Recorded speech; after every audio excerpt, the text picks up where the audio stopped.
चाहे पाप हो चाहे पुण्य हो। विश्व गुरु सदगुरु भगवान स्वामी अड़गड़ानंद महाराज जी ने लिखा है यथार्थ गीता में, अगर इंसान पाप की है पाप सिर से कटा नहीं उतरा नहीं, पाप समाप्त नहीं भो ओकरे पहले मनई दुनिया छोड़ दी है। चाहे जहाँ जौने रूप में अवतार ले वो पाप पीछा जरूर करे।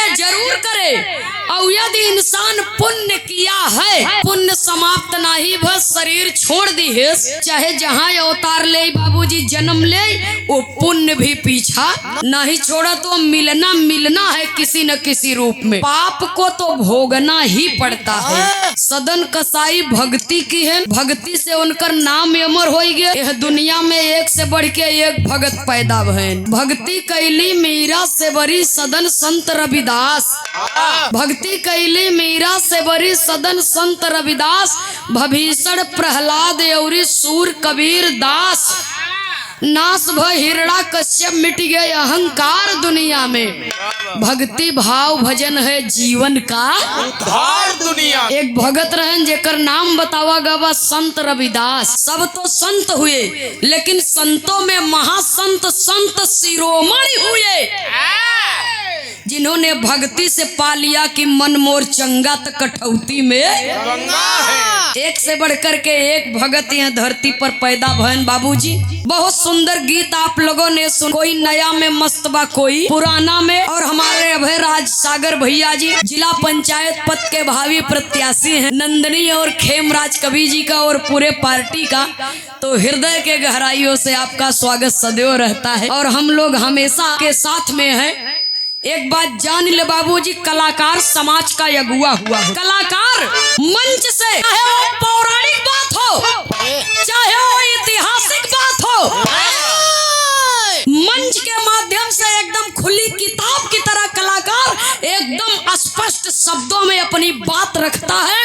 और कलाकार एक ऐसा व्यक्ति होता है किसी को गुमराह सुनने वाले श्रोता सज्जनों, इसलिए जेकरे मन में गलत फहमी बा ओके रहे, क्योंकि विरोधी भी कभी कभी हमारे बहुत काम आते हैं। सबसे ज्यादा प्रचार प्रसार वही करते हैं जो हमसे ईर्ष्या, हमारी चर्चा वो बराबर करते रहते हैं। तो इसलिए एक दिन समय आएगा, माँ शारदा की कृपा होगी तो मंजिल आपके मुट्ठी में होगी, सफलता आपका कदम चूमेगी। मेहनत हृदय से की गई परिश्रम कभी व्यर्थ नहीं जाती है। बात जान लीजिए बाबूजी, इस दुनिया में हारता वो नहीं है जो दौड़ में पीछे रह जाए, हारता वो है जो हारने के डर से दौड़ में शामिल ही न। माँ की कृपा आपके ऊपर बहुत अनन्य है और आपका व्यवहार भी बहुत कुशल है। तो माँ की जैसी इच्छा होगी, आपन सोचा होत नहीं हरि सोचा तत्काल।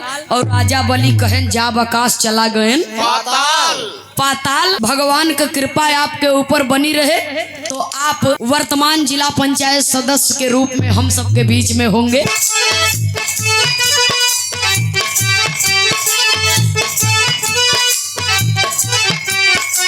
बलमुआ कैसे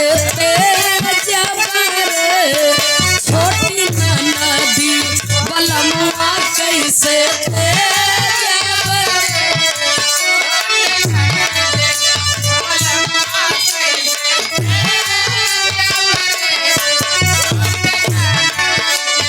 बाबा दिहले टीकावा से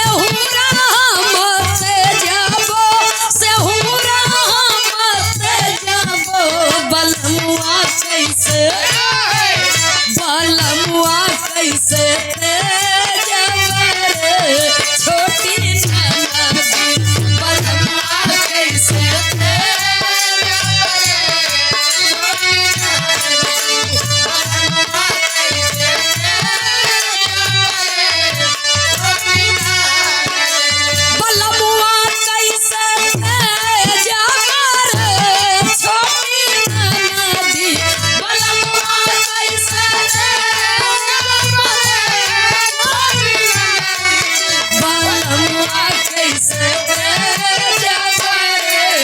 छोटी नदी, बलमुआ कैसे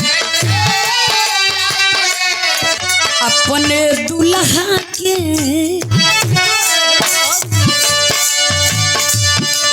अपने दुल्हा के जगावे सांवर गोरिया हो चूड़ियों से मारी के अपने दुल्हा के जगावे सांवर गोरिया चूड़ियों से मार के अपने दुल्हा के जगावे चूड़ियों से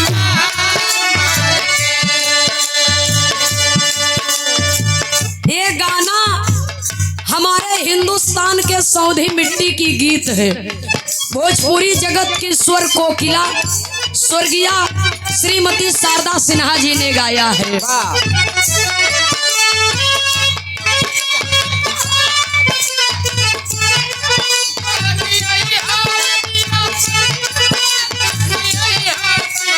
ले ले